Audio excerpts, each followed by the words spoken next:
Exactly. Well, it is time now, so let us get started. Thank you very much, everyone, for attending. This is the Mechanicsburg Mystery Bookshop. We are going to be having a conversation live with Craig Johnson and Lou Diamond Phillips. Whenever he checks in, he will be more than welcome. But I'm going to turn it over to the owner of the store, Deb Beamer. Deb? Hi there, welcome to Mechanicsburg Mystery Bookshop's virtual event with Craig Johnson and Lou Diamond Phillips. I just want to briefly thank every single one of you for joining us this evening. This is kind of a big deal for us, our first virtual event, and we thank Craig, thank you so much. And Judy, thank you. Got to remember Judy because she's a big part of this too. And if not, I got to tell y'all, if not for Craig, we wouldn't have Lou Diamond Phillips here. So, you know, so Craig, thank you. And hopefully we're going to do this next year in person, Craig. I hope so. I got a lot of faith. All right. So without further ado, I'm going to turn the program over to our MC, author Bill Peschel. Bill? All right. Formal introduction here, since I wrote it up. As we know, our guest tonight is someone well known and loved by our customers here at the Mechanicsburg Mystery Bookshop.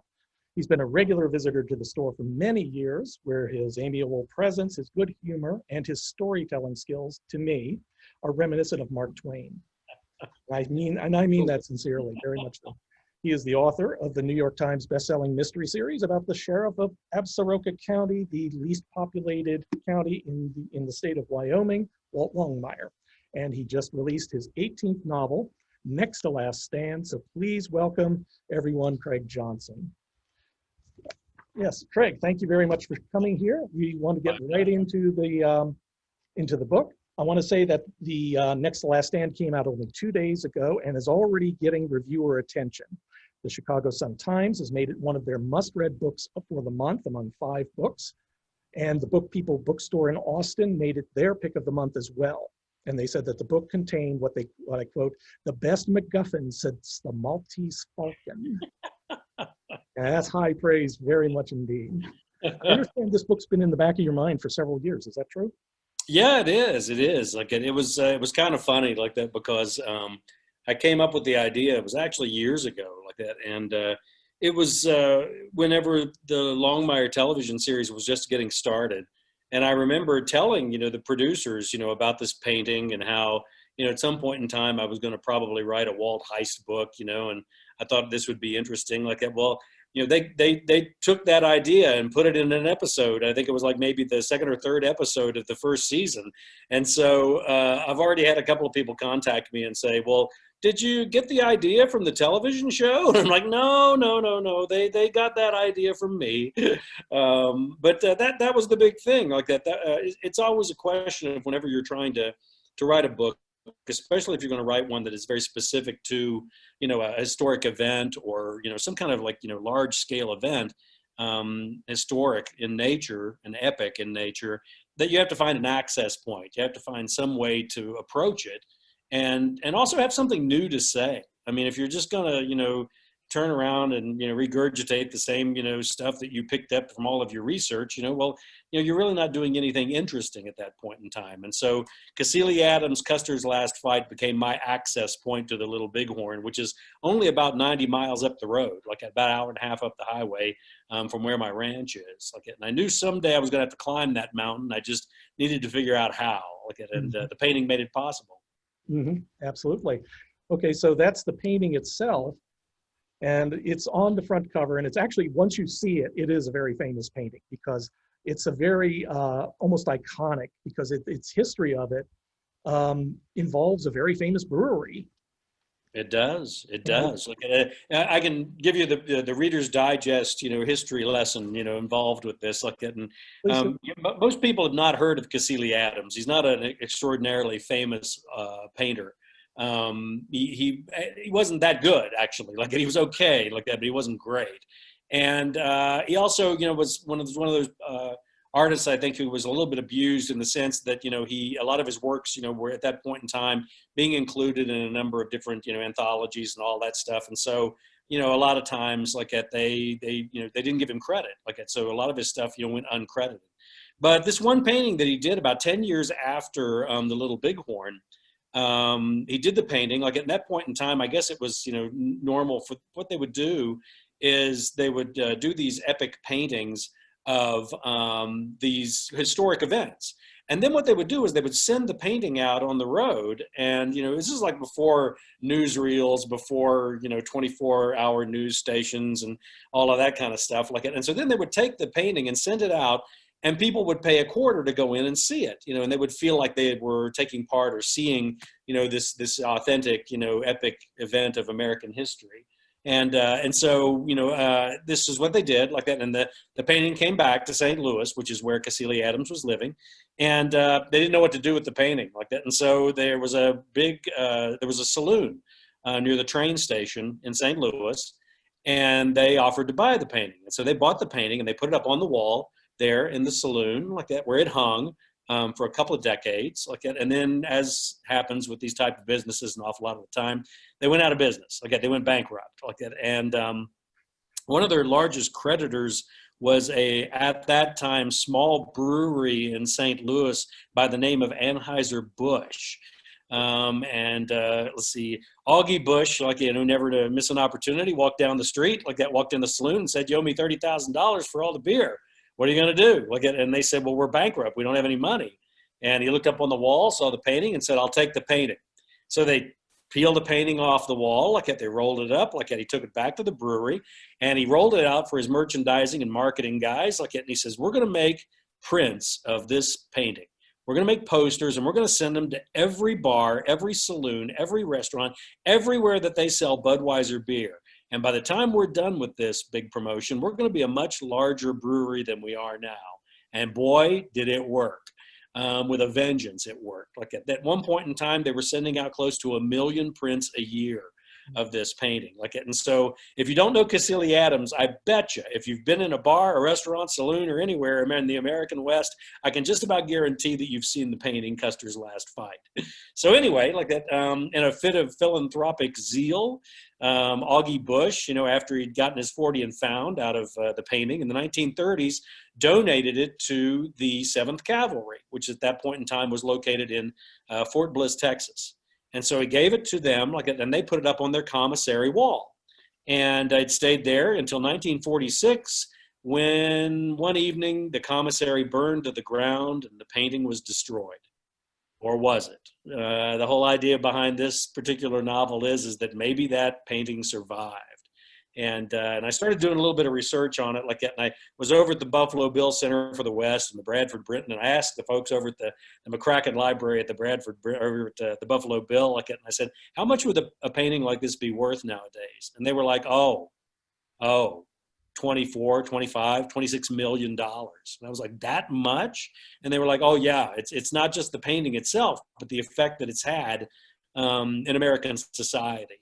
And the way that I've heard it described, I think is the best, is as the most viewed American painting by questionable, slightly inebriated art critics of all time. Like that. So. Well, one reason why it had such an impact, of course, because it was spread out, was it also established things about Custer and things about the Indians. Some of it was very wrong. I mean, some of it was like the iconography of Custer, who had long hair, even though he didn't at the fight. No. There are all kinds of technical aspects of the painting that are absolutely wrong. Like that, there's just no two ways about it. Like that, and it's kind of curious to me like that because his son, Cassilia Adams' son, said that he had cavalry officers and had some Lakota warriors like that, and everybody, they would come in and they would pose for him in their outfits. Well, I don't know. The cavalry officers turned out to be they're pretty much okay. They pretty much got them right. But the Indians look like they might have come from Rorke's Drift in Africa, like that, or maybe by way of the Everglades in Florida, Seminoles or something like that, because the headdresses are all kind of weird. The outfits are all kind of odd. They're carrying these really strange shields that looked like Zulu warriors like that. And I guess the reasoning behind that, though, of course, is that the Battle of Rorke's Drift, like that with the Zulu when the English were kind of knocked on their heels, like that was about 10 years after the Little Bighorn. Like that. So there's some comparisons between those two events. Like that, you have these up and coming technologically advanced nations that are kind of set back on their heels by these, at that time, seen as being primitive tribesmen. Yeah. And it was a little bit of a shocker, for the American populace on their 100th birthday to realize that the 7th Cavalry had practically been wiped out. Yeah, as I understand it, this was like around the July 4th period where they were celebrating the centennial of the founding of the nation. Mm-hmm. And there was even some speculation that Custer was glory hunting because he wanted to have a very big victory at the time when people are really paying attention and possibly lead to a campaign for the presidency of the United States. Yep. And it didn't turn out that way, actually. But your book, Next to Last Stand, really goes into detail about the role great historical events play in our lives and who gets to tell it and where the truth lies. And you really encapsulated that nicely in the scene at the Prancing Pony. The red pony, you mean? The red pony barn? Prancing Pony. Oh, this is Tolkien. Oh, Prancing Pony. The Prancing Pony. That sounds like one of those places over in Camden, New Jersey. I don't know about that. Well, it was bound to happen someday. You found me out. But anyway, yes, it's the red pony. But it was where Walt is trying to tell what he knew about the battle, and Henry interjects. And this is where your development of character really comes into play, because you have Walter telling the story his way and Henry telling it his way. And the way they went back and forth shows the chemistry between them and makes for a very funny scene, but also a very telling scene. Well, I mean, that's one of the things you do, like that. I was actually talking about this the other day, like that in one of the events, like that, as you know, writing a novel in many ways is like, it's like conducting a choral group is what it is, and all of those voices are all there, for a specific purpose. And, you have to, pick and choose, which voices it is that you want, and when you have an ensemble kind of cast, for your novel, you've got some novels where some characters come forward and they play a large part. And then you've got some other characters that kind of drop back, and so it's kind of fun for me like that, because it's always changing, a little bit all the time. And I knew this was going to be a big Henry book. I knew there was going to be a lot of Henry in this, because in the final analysis, he and Lonnie and Barrett and all of them like that, they were going to be the experts. They were going to be the ones that were really going to be able to, kind of say, well, my great grandfather said that this happened, and so there was no spin. There was no, military spin. There was no political spin. There was no Libby Custer spin, for goodness sake, like that. And so that was one of the intriguing things. Like that. I mean, there have been a lot of really wonderful books written in the last 10 years. Nathaniel Philbrick's The Last Stand, James Donovan's Terrible Glory. But some of the ones that I really got a charge out of were some of these anthologies from the Northern Cheyenne and the Lakota tribes, where, these were actually transcribed, from oral, histories, maybe like 10, 20, 30 years after the battle. And so these individuals were not only still around, they were in the prime of their life and still remembered these battles, very, very clearly like that. And some of the stories, were just astounding like that. The one that Lonnie tells about his great-great-grandfather, that one was actually from, one of David Humphrey Miller's anthologies about the Little Bird clan. And, it was just too good. I had to use it. I had to put it in there like that. And of course, the fun part about that one was, it's actually in the reading that Lou does this evening like that. And, Lonnie's getting on in years. And so he gets a little bit distracted trying to tell the story like that. And so it was fun like that, I have to admit, to have those voices back in there again. Yeah. Well, and it's especially important from a historical standpoint, because this is where we find out we have to have these alternate voices, these many voices, because the truth doesn't necessarily lie from one particular source. Absolutely. And you're dealing with people being people, as in, who was Custer really? A glory hound? Was he somebody? What was he as a strategist? What was he as a human being?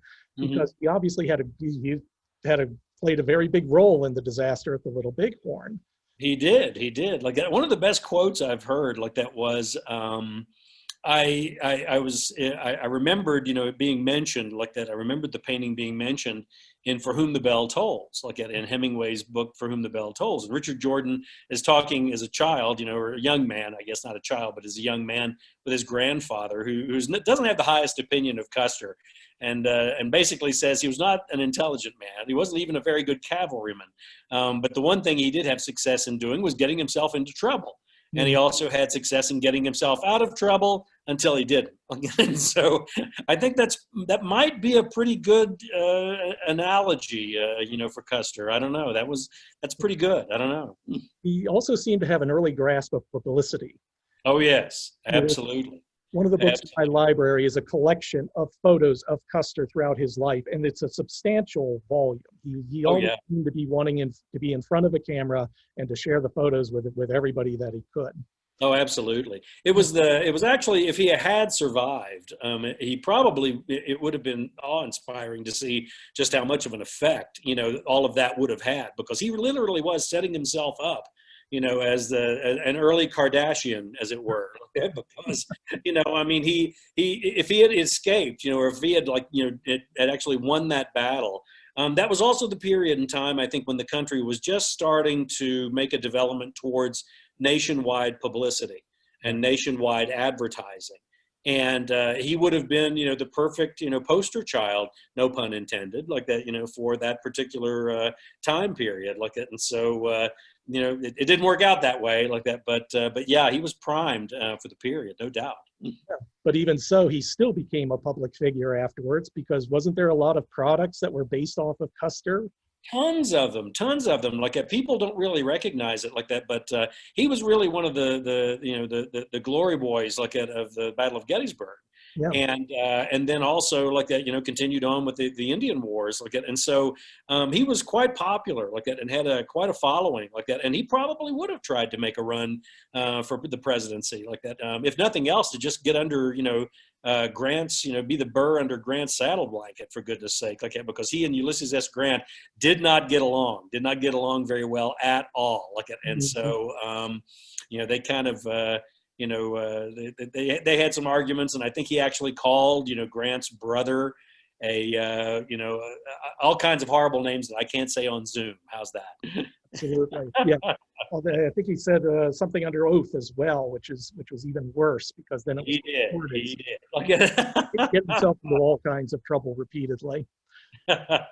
In your talk on Longmire days, you had talked about the need to write socially responsible crime fiction. What does that mean to you? Oh, I just think that, in many ways, like any kind of like attempt to try and write a novel, I mean, that's an endeavor. That's truly an endeavor. It's about a year. I mean, not including, like all of the years of, all of the effort that goes into, the research, of a book like this, because this was not a book that I could just write off the cuff. I had to make sure that, I got all that information, in there like that. And it was correct. I didn't want, all of the readers that, happen to be, like all over the world like that, quoting from my books and then finding out that the things that were in there weren't correct. So, but it's also important enough like that to keep your own attention, I think, for the better part of a year. Yeah. And I'm never going to be satisfied with just, stacking up, bodies like cordwood. I'm always, looking for something to say, to try and have some kind of a message, within the book. And, for me, like that, this was, really a wonderful opportunity like that to kind of like analyze an issue and a point in history that I think, speaks a lot, to, what's going on, in our country today and in our society today. One of the big mistakes I think a lot of people make is they have this idea that, the Battle of the Little Bighorn was two massive armies, that met, on the battleground. Well, no, that wasn't the case at all. This was an expeditionary force that was chasing after a body of people. It was an entire tribe of nomadic people, almost 10,000 people. This was a city that was on the move, was what it was. An incredible number of Lakota and Cheyenne. And what was interesting to me is that, for this, especially for the natives, like it wasn't a situation, where they were just, the warriors out there on the battlefield. They had their wives and their children and the elderly and the infirm and everybody. They had everybody they cared about, everybody that was something to them with them. And so the question is like, okay, you've got your back to the wall and your loved ones are behind you and you're being attacked. Boy, what an inconvenience, to have to, try and protect, all of your loved ones at the same time. It's also a very powerful motivation. If you've got your loved ones behind you and you don't know what's going to happen to them if these individuals get through like that, that can be a highly motivated fighting force. And I think, the Lakota and the Cheyenne proved that at the Little Bighorn. Absolutely. Absolutely. And this is actually a very good opportunity here to go ahead and play the video of Lou Diamond Phillips reading. Does this need any kind of setup? Will people understand it directly from? I don't, well, it's one of the scenes, actually. I literally chose this scene specifically for, Lou. Lou is obviously, an incredible, Renaissance individual like that. I mean, just when you think you've figured out all the things that he can do, like he comes up and does something else. He's got a novel coming out in October, for goodness sake, like that. It's a science fantasy, science fiction, YA book that, will knock your socks off like that. But I mean, he's an amazing individual. But one of the things I really enjoy about Lou, something that really came through, I think, in his performances in Longmire, is he's an extraordinary comedic ability. He's really, really funny like that. And, people will find that out because I guess he's going to join us, after we have the reading, I guess, like that. But he's absolutely magnificent like that. And his comic timing is extraordinary. And, this one has a lot of humor in it, this particular scene. It's one where Walt and Henry and Vic, stop at the trading post at the Little Bighorn like that. And Lonnie Littlebird, who is the Cheyenne chief and tribal elder, is wheeled in by Barrett Long, his handler like that, is brought in, and we get to hear the story of Lonnie's great grandfather and his participation in the Little Bighorn battle like that. And I think other than that, the scene pretty much, it pretty much speaks for itself. Like the video you're going to see, like at the actual, the visuals that you're going to see, are the majority of them are from the battlefield itself. Like that, my good buddy Marcus Red Thunder helped me out like that, and we did video productions, so that people would have something to look at while the audio was going on like that. And so those of you who haven't been to the Little Bighorn, you'll get some viewings of that like that while the reading is going on. That's great. Thank you, Craig. I'm going to have our webmaster go ahead and launch the video, and enjoy, everybody.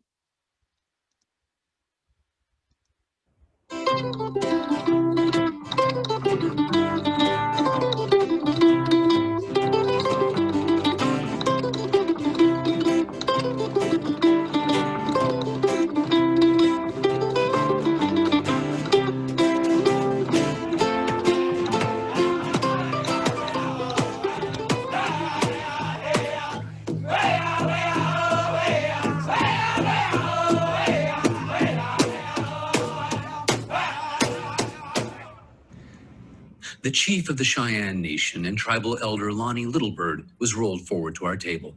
A muscular young man who looked familiar steering him over and smiling down at us as the chief displayed a mock anger.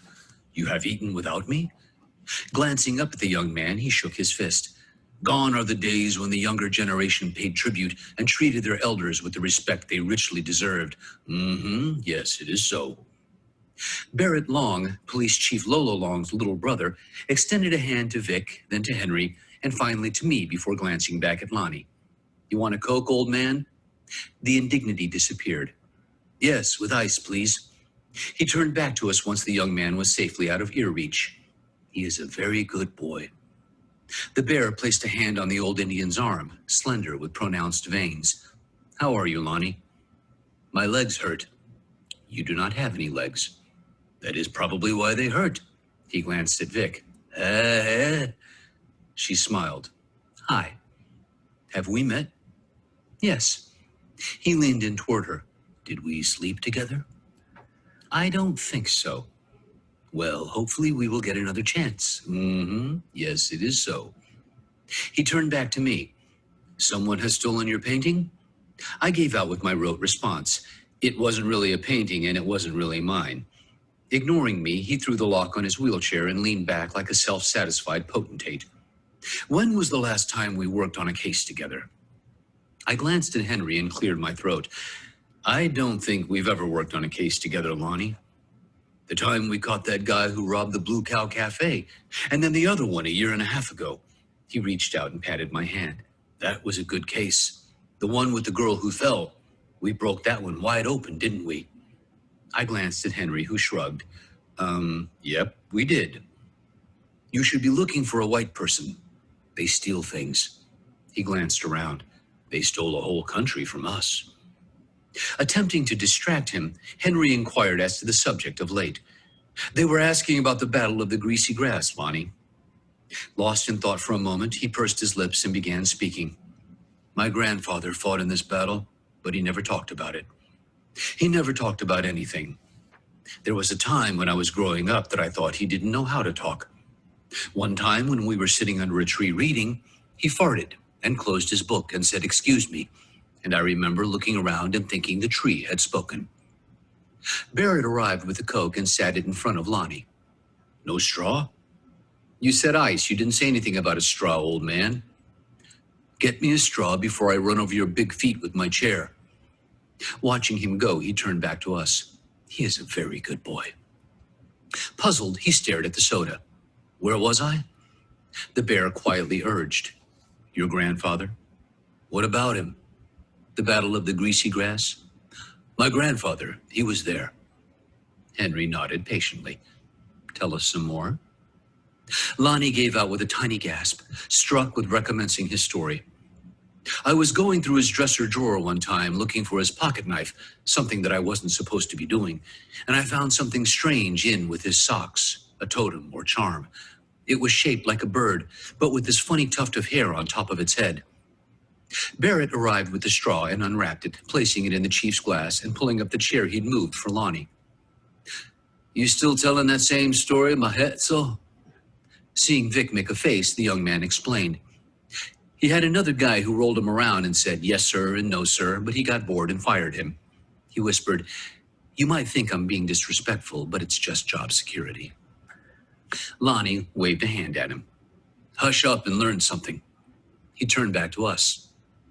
So I found this tiny stuffed bird made of deerskin and took it out in the yard and was playing with it when he came over and snatched it away from me, Lonnie thought back. He was very angry, and I'd never seen him that way. He held the totem up to me and said that this was the true little bird in battle and that he had worn it since his first combat experience when he was 13 years old, that he would tie the charm to himself and that it gave him protective powers so long as the charm was never hit. Vic smiled, never one to be taken in by spirituality. And he tried this out, did he? Lonnie nodded. The second time at the Battle of the Greasy Grass, he was maybe 17 years of age and said that he was old enough to notice a great many things and see the reasons for them. He said the Cheyenne had been on the camp by the Little Bighorn for only one night. He said the next day around noon, the troopers charged down Reno Creek and drove all the people out of the northern camp and set fire to the lodges. But the people from the lower camp heard the noise and rushed north. The troopers retreated as the people surrounded them. My grandfather said the soldiers seemed drunk, but I think he meant panic-stricken and that they couldn't shoot straight. The bear rested a chin in his palm. This would be Reno's detachment? Lonnie nodded. Yes, it is so. Perhaps they were drunk. Lonnie shrugged. Perhaps. If I had been there surrounded by that many hostiles, I would have wished to be stinko too. His eyes went past me to the hill on the other side of the road where the battle had actually taken place. The soldiers could have stayed in the cover of the trees, but instead crossed the river and rode to the high bluff where my grandfather said they were left alone because the men wished to return to the village to check on their loved ones. As they returned, they heard more noise and realized it was another assault. My grandfather said there was a woman who grabbed at his foot and told him that the soldiers were attacking from the north. So my grandfather turned and rode toward them. He said that the long hair and his men were at the level space at the bottom of the dry creek, and that the men on both sides fought valiantly, and that a man tried to shoot him from his pony when he charged him, but the soldier's carbine misfired, and so he knocked the man down with the butt of his pistol.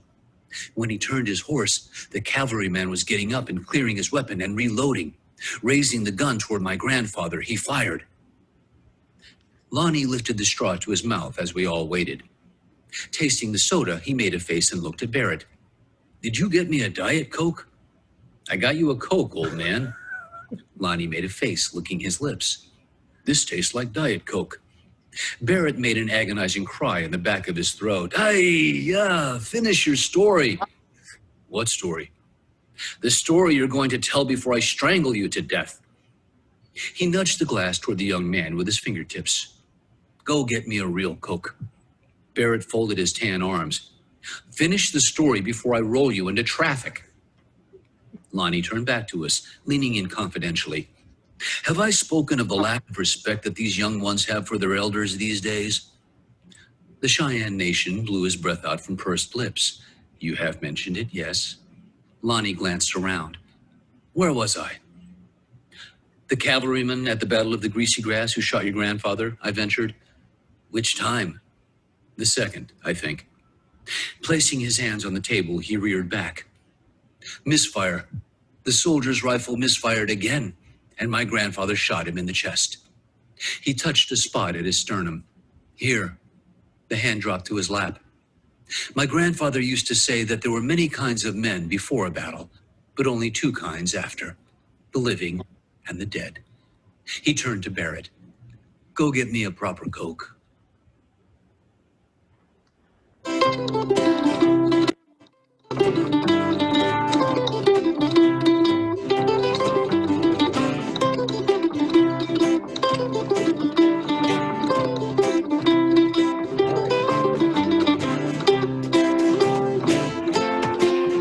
There we go. All right, we're getting things set up here, obviously. Thank you very much. And now we can welcome our second guest, who doesn't need an introduction, but he is going to get one anyway because I wrote it up. And by God, I want him to hear it. Because over the last 4 decades, this versatile and talented actor, director, playwright has given us memorable award-winning performances on both stage and screen, starting with playing the 50s rocker Richie Valens in La Bamba. He's performed in Amazon's Goliath, FX's You're the Worst, CBS's Blue Bloods, as well as recurring roles on episodes of Brooklyn Nine-Nine and Netflix's The Ranch.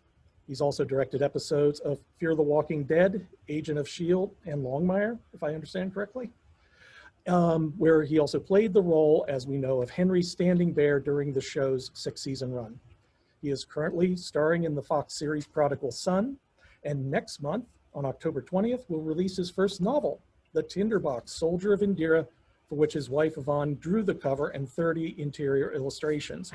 And I could say more, but that's all I need to do. So please welcome Lou Diamond Phillips. Thank you for coming. Thrilled to be here, man. Absolutely thrilled to be here. Thank you.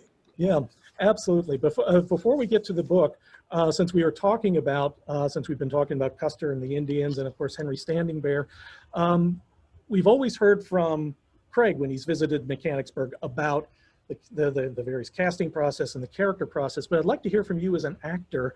What were your thoughts as you were auditioning for Henry Standing Bear, and where did you realize that you might have him, that you actually have a handle on the character? Well, that's a very good question. Some people never get a handle on it. Honestly, I try to only go out for things that I have a handle on, that I understand, that I can feel in my bones. One of the first rules of acting is don't act, and so if you feel like you can channel that character, if you feel like you can embody that character, then 90% of your battle is over. Then it's really the details, it's the research and the nuance and the subtleties that go into it. When I first read the screenplay for the pilot for Longmire, honestly, and I've said this before, I hate to repeat myself, but I said it before, it was the best pilot episode I'd read that season. There was no other television script that was as good as that one. And the fact that it was based on novels really, really spoke to me. As Craig knows, I'm a big reader. I read a lot. My wife Yvonne reads a lot. And so I was thrilled that here we have a television show that was going to be based on a novel. And so therefore, hopefully its aspirations were going to be a little higher than most. You know, they would have some actual literary roots. So not only did I love the pilot script, I immediately went out and I bought the first 3 books. And I thought that Henry was incredibly well represented in the first episode. But as I read Craig's books, I thought, my God, this character is amazing. This character is iconic. He stands for so much. But you know, I gotta say, when I first started reading the books and the description of Standing Bear, you know, I couldn't get Will Sampson from Cuckoo's Nest out of my head. I thought, God, I don't look anything like this guy. You know, I mean, he's this mountain of a man. He's the Cheyenne Nation. And so for me, it was really getting Standing Bear's heart, getting his soul, and that epic relationship with Walt. That these two men could have been through so much and shared so much, and have this, for lack of a better way of putting it, this very manly relationship without being all touchy-feely. You know, I mean, these are men of the land. These are you know, tall, standing Western heroes, and so much is left unsaid, and so much is between the words. And so for me, it was finding a way to walk in Henry's boots, if you will. Yeah. Now, at this point, because I understand you read the novel, you read Next to Last Stand, are you judging Craig's portrayal of Henry Standing Bear? Are you saying, he's not going to say that? Come on. No, never. Actually, yes, I have read the novel. I absolutely loved it. Laughed my ass off all the way through. I hope we can say that. You can bleep me if you want. It reminded me of Junkyard Dogs, only in the humor. You know, I mean, Craig can spin a yarn, and he can lay a dry one-liner, you know, on you that just cracks you up. And that's always been the appeal of Standing Bear to me. It's also one of the character traits that I got from Marcus Red Thunder, Craig's friend, inspiration for Standing Bear, and our technical advisor on Longmire. So just knowing that sort of, you know, flat, dry as the plains humor, you know, was inherent in him. And also some characters that I love, like Lonnie, you know, Little Bird. And I loved reading that passage, by the way. And I've said this before too. I had to read it like 24 times to stop laughing so that I could get through it without cracking up myself, you know? So I really felt where Standing Bear was coming from, because that's the other thing I think that the people who read the books, they understand that Henry is very much a Renaissance man, you know? I mean, he's a wine connoisseur. He went to Berkeley. He was a member of AIM in the 70s. He is a world traveler. So he's not just the monosyllabic native, you know? He's a guy with an incredibly insightful brain, and knows his history, especially the history of his own people, frontwards and backwards. So his perspective on this was I think, very, very important to the book. And the fact that that one scene in The Red Pony is done in such inimitable Walt Henry fashion, I just enjoyed so much. Yeah, it is fabulous to read. I was just absolutely cracking up through a good part of it, considering also the darkness of the previous 2 books. It's kind of a relief to kind of see Walt recover. And also, that's also the kind of the interesting thing to me about Walt in general, is how he doesn't quite know himself as much as he thinks he does. There's things going on outside him or within him, particularly the effects of his trip to Mexico, that he's still trying to work through and trying to understand. I think anybody our age can understand that when you kind of drift off into reverie, you know, and you got somebody like Vic going 1001, 1002, Earth to Walt, Earth to Walt. Absolutely. Well, we're also here to also talk. We want to talk about your book coming out on October 20th, The Tinderbox, A Soldier of Indira. And what was the inspiration for it? That's a very good question, and it's very simple. My wife. When we first started, yeah, right. You know, Greg, you got to give credit where credit is due, brother. You know, so yeah. When Yvonne and I first started dating, she read some of my screenplay work, and she showed me some of her art. And her art is amazing. Her art is absolutely fascinating. I've always been drawn to this sort of German woodcut thing that she does because she grew up a good time in Germany, and her grandmother would tell her stories, and these were fairy tales, these were folk tales. You know, she was a huge fan of Grimm's. She was a huge fan of Hans Christian Andersen. And so she would have to go and spend the afternoon, you know, without television or the internet and all that stuff, and do drawings from these stories. And so there were a lot of those that I loved, that I gravitated toward. But she had done specifically this one series of drawings that were the first step toward a graphic novel. And they were in the manga style. You know, she was very heavily influenced by Japanese art. And they were inspired by the Tinderbox by Hans Christian Andersen. And I looked at these, and to me, they evoked this sort of post-apocalyptic fairy tale and got my imagination going. And I said, we should do a movie from these. So, you know, because that's what I was doing mostly at the time. So I wrote a screenplay, finished the screenplay, and realized nobody's going to give me the money to do this. It's far too expensive. And, you know, Craig has read the novel and he knows that you got to build a whole damn world, you know? Yeah. Yeah. So, you know, it's like, well, you know, if we're going to get our imprint on it, if we're going to retain authorship of it, then let's go ahead and do the book. And over like an 8-year period, I wrote the book, and I think it was like second season of Longmire, where you know, and I've always been, you know, a kind of a cocky guy, if I will. I mean, I once told Bernie Taupin, yeah, I write some lyrics, you know, and I got my courage up, and I said to Craig, you know, I'm working on this novel. Would you take a look at it? You know, and I think at the time I only had the first chapter, maybe the second done, and Craig and Judy both read it, and they really encouraged me. They said it was worth pursuing, and so I credit them with actually finishing the darn thing. You know, I mean, when Craig Johnson, you know, kind of, you know, puts the scepter on your head, you've been knighted, and, you know, off you go on the quest. Yeah, absolutely. I've been looking off because I'm getting messages from Deb to make sure people understand that they can order Craig's books and the Tinderbox through our website, 15% discount. It's for a limited time only through Saturday, you said? Saturday at midnight Eastern time. And I would very much recommend it for in Lou's case, just because when I was researching the book, I saw the tagline, Game of Thrones meets Romeo and Juliet in space. Yeah, yeah, that'll do it. Yeah, that sums it up quite nicely, actually. Yeah, I looked at that and said, that is a brilliant tagline. I have got to read that story. So I am planning on ordering it myself as well. Well, and also it was interesting that you mentioned Yvonne.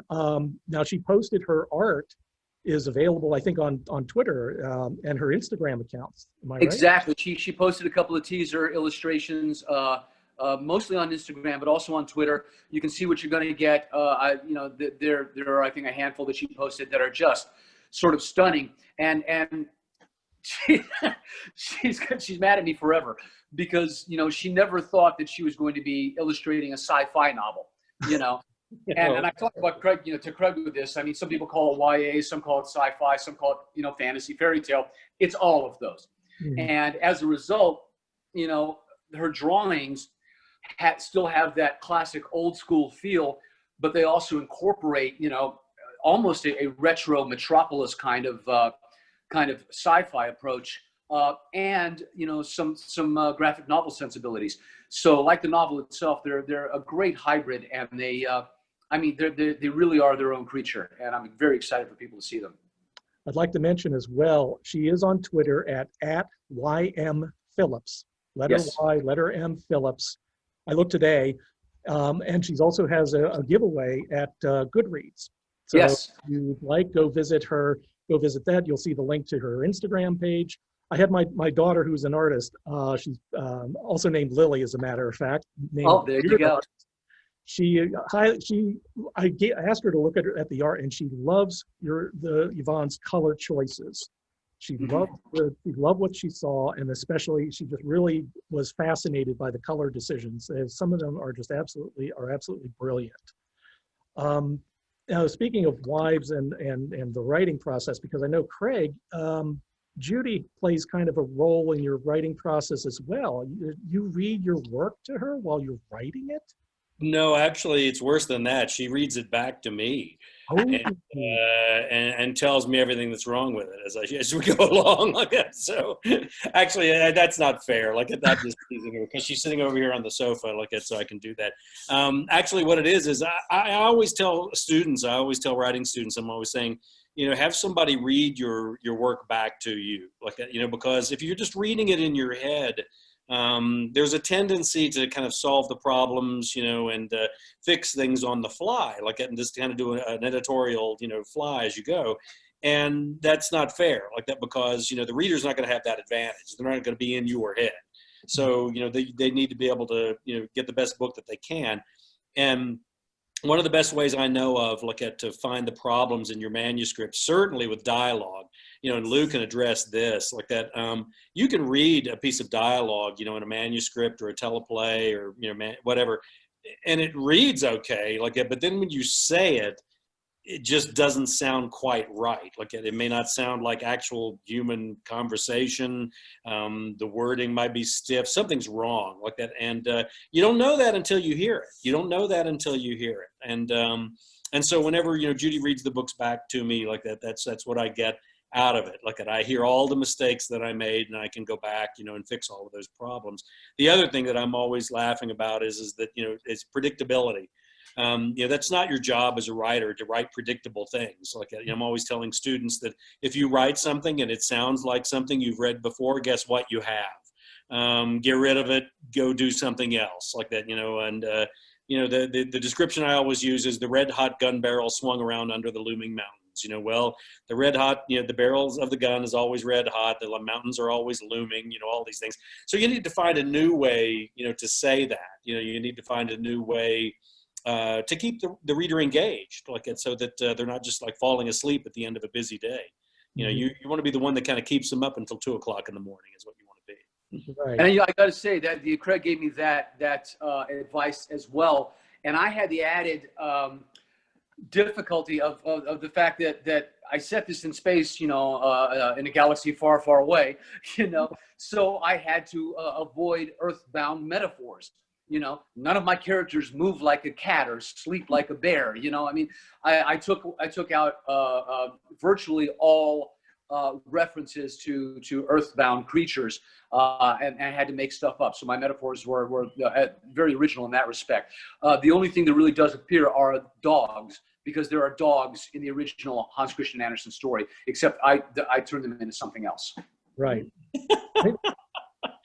I was laughing about that, like that. Whatever you were telling me about your first novel, and it was going to be a science fiction fantasy piece based on another planet, and all I could think was, okay, so a first novel wasn't enough of a challenge, like that. You wanted something that had absolutely no connection whatsoever, like that, with the reality of Earth, like that. So it was like, boy, okay, wow, And I got to say, I put this in the acknowledgments, Craig. So I admit where I steal things from. Okay.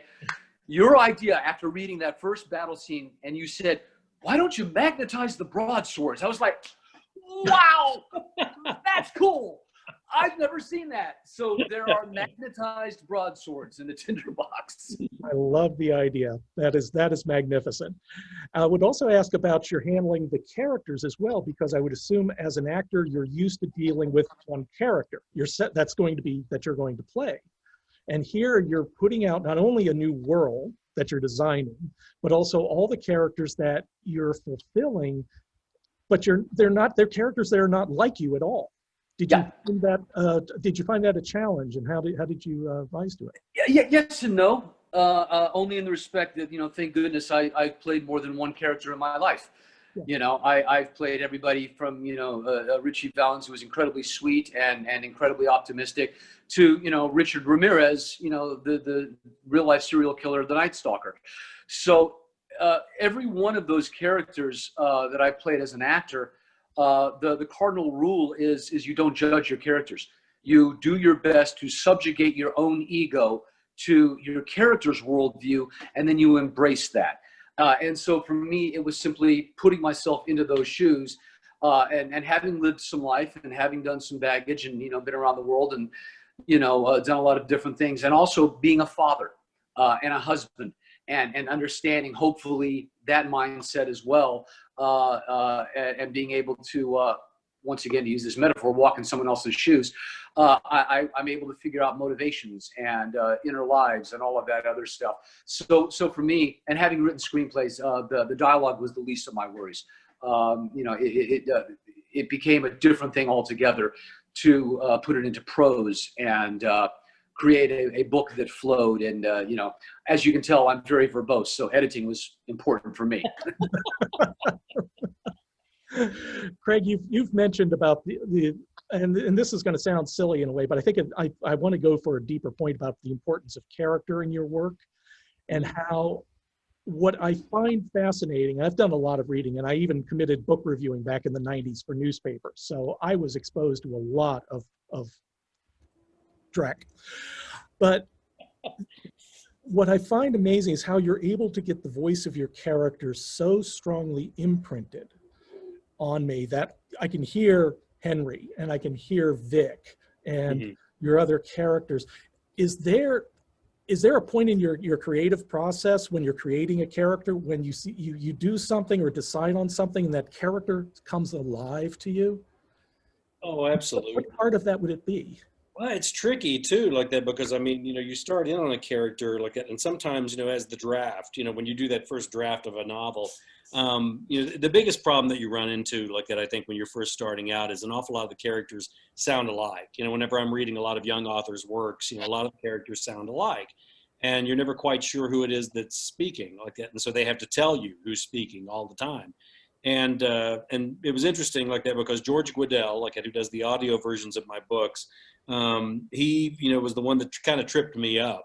When he read The Cold Dish, he was doing the research on it, and he wrote me an email, and he goes, what's your educational background? He says, because you can try that I'm just an old cowboy routine if you want to, but I know there's something behind this like that, and I'm just wondering what it is like that. And I said, well, a number of degrees like that. I said, but probably the one that has the largest scale effect, and what you're doing, with my work is that I, got a playwriting degree. And he said, I knew it. And I said, how did you know? He goes, you never use the tag phrases, he said, she said. He said, whenever you write your books, whenever you do the conversations like that, he says, you allow the voice of the character to be distinctive enough like that hopefully, you don't have to identify them. You'll know who that character is just by, the way that they speak. And that's something that, that I shoot for. I don't know if I achieve it every time like that, but that's certainly something that I try to qualify for like that. But, sometimes, obviously with some of the characters like Henry, with the lack of contractions, with Vic, with a very, Philadelphia voice, with some very, colorful language like that. All of the characters, I hope have very distinct voices like that. But then when you introduce another character, in each book, you're going to introduce, different characters like that. Well, then one of the ways to do that is to allow the voices to kind of evolve through the first draft and see, because you think what that character is and who they are like that, but it's not until you get through that first draft do you really know like that for this particular portion of their lives, who exactly they are like and what they're going to sound like. And so then by the time you get through with that first draft, then you get a really good, strong idea, and then you can go back, and then rewrite all of their lines like that so that they actually sound the way that they're supposed to. So it's always a question of how many drafts can you get through? And people always ask how many, drafts, do you do of your books? I do as many as I can until they take it away from me and won't let me have it anymore. There's never enough, there's never enough. But then thank goodness there's these things called pub dates, which Lou is finding out about now like that. But, because if they didn't have a pub date, I would still be rewriting The Cold Dish. Again, so it's probably better like that it's taken out of your hands at a certain point. Oh, absolutely. Deadlines are a terrible thing, but they're a wonderful thing at the same time, because otherwise I wouldn't have gotten some of my books out as well. We actually have a question from one of the audience members. We're talking about Henry and what inspired the lack of contractions in Henry's voice. I can answer first, and then Lou can answer like that. But it's actually from my buddy Marcus Red Thunder like that, and he has a habit, especially whenever he's in a public situation like that, and people expect him, to respond and act like an Indian, and he is an Indian, like it, so he doesn't have to work really hard, like to try and get that across. But one of the things I would notice he would do every once in a while is that he would start talking without contractions, like that, and he's very precise. He's very precise in his use of language and all of that. And one time I asked him about it. I said, "Why do you do that?" Like that, he goes, "Just to piss white people off." And then I thought, you know what, I'm going to use that. I'm going to use that, and some point in time for something, I'm going to end up using it like that. And then with Henry, like a lot of it has to do with the precision of his life. Like Luke was talking earlier, like about how much of a Renaissance man he is. I mean, he's extraordinarily, well-read, well-trained in just about anything and everything. I mean, poor Walt has a hard time, trying to keep up, through the majority of the books, because Henry's, just almost superhuman in many ways. So it's kind of a joy, to write that kind of character. I also have to point out really quickly here, Lou was always talking about how big Henry is in the books, and how, he can't measure up.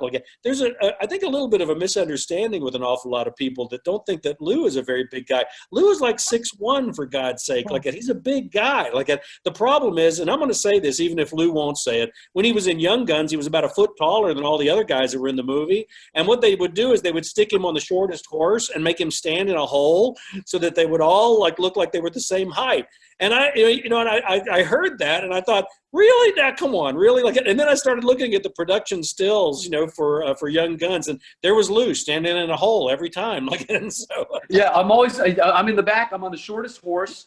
If you look at the posters, in Guns 1, I'm in the back, and on the second one, you can literally see I'm at the bottom of the hill, and they cover the bottom of my feet with grass so that they brought me down a little shorter.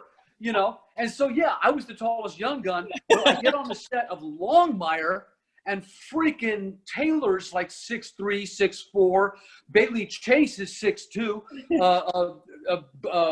Adam Bartley is my size, so all of a sudden I look like Herbie Villachez. That is the tallest cast I've ever been in. So yeah, people go, "Oh well, you're." It's not like Tom Cruise and that other character. No, I'm not that much smaller than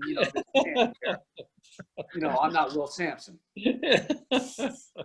Well, it's usually when Craig has been to Mechanicsburg, he usually ends by telling us about what the next book is going to be and what it's about. Now, we're kind of doing this worldwide, so I don't know, do you want to do it, or do you just want to make it a secret for now? Oh no, sure. I'm always, that's the thing. It's always a little bit difficult whenever you're on a book tour. And when Lou writes the sequel, to his book, and is out, trying to, and he's out there, talking about this book, and he's writing the next one, he'll understand the kind of schizophrenia, that kind of develops, whenever you're on a book tour. Yeah, you're always you're talking about the book that you wrote last year, all the time, and so it's always fun for me to step in and also talk about the book that I'm working on now. I'm on chapter 13 or so, I think in Daughter of the Morning Star, and it has a lot to do with you talk about the social issues and all of that, the disappearance of Native women, which is a major problem. It's a scourge in the country right now. And one of the hot spots for it is that little spot between Billings and Lodge Grass, up in Montana, along I-90, and it's a horrible situation like that. But then again, once again, it doesn't do you any good to have a strong social issue to talk about if you haven't got an access point, something to utilize like that. And just here, I guess about a year and a half ago, I went up and watched the Lady Stars at play, and this is the high school basketball team, the girls' high school basketball team in Lame Deer.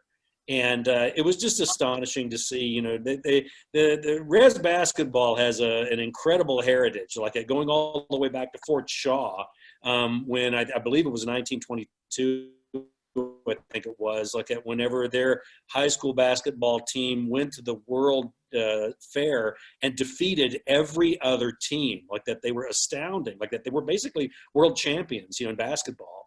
And so, what happens is that Lola Long's niece, Jaya Long, starts receiving these death threats And she's a phenomenal ball player like that. And so to kind of draw attention, to what's happening with her, she asks Walt, to maybe kind of look into this and maybe do a little bit of an investigation to try and find out. And of course, this leads to a lot of other women, who have, received death threats like that and disappeared, in this stretch of road like that. And so it's a fun one that I've been kind of excited about writing, for quite some time.